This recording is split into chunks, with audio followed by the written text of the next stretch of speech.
Hello friends, welcome to my mini blog. आज मत सकाल सकाल कॉल आसला कि आमर आज अलानाथ ड्यूटी अच्छे प्रोटोकॉल वीआईपी मैंने जो आसुँच से जाए तापर मुझे पूरा रेडी करदेली यूनिफॉर्म रेडी कर पिंधिकी तलू गला मोर पार्सल आसा रिसीव कर पहुँच जाइए ऑफिस आम गाड़ी काढ़ी सारापर आम बस पड़ू ज्योति कि मशा कामुड़ी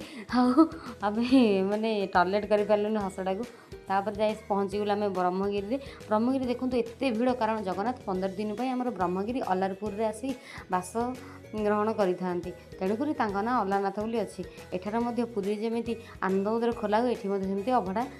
माने करा जाए लोक मैंने भक्त मैंने जो आसते से प्रसाद पाइबा देखो केते गाड़ी थुआ केते लोक केते बड़ा बहुत गहली होता ये सांस्कृतिक कार्यक्रम होता ये अलारनाथ महोत्सव होता से महोत्सव नाटा मुझे ठीक पढ़ी पारनी कारण से बैक साइड थे ये गोटे अरुण स्तंभ अच्छी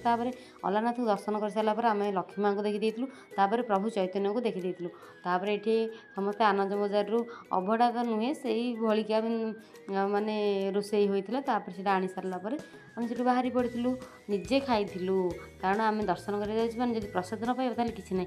पुरी पहुँचला ये देखिलु रथयात्रा पूरी पूरा डेकोरेट चली माने डेकोरेट माने सेमती किसी डेकोरेट तो होनी कारण डेकोरेट तो रथ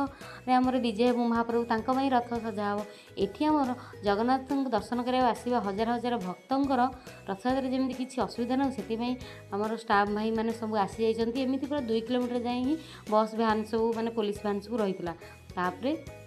एमती सब रोड क्रॉस कर सारापर आम आम ऑफिस पहुँच जाइलु जेहेतु अलानाथ क्षीरी आम से खाई पार मुझे पार्सल कर आनी आगे खाई अलानाथ क्षीरी आपण भाग्य थे खाइबा मिले कारण से क्षीरी किंतु मीठा न थाए एक्चुअली क्षीरी सब मिले रूम को आसी मोर पार्सल जो आसाला हर्बाल लाइफ रिसीव कर ओपन करदेली।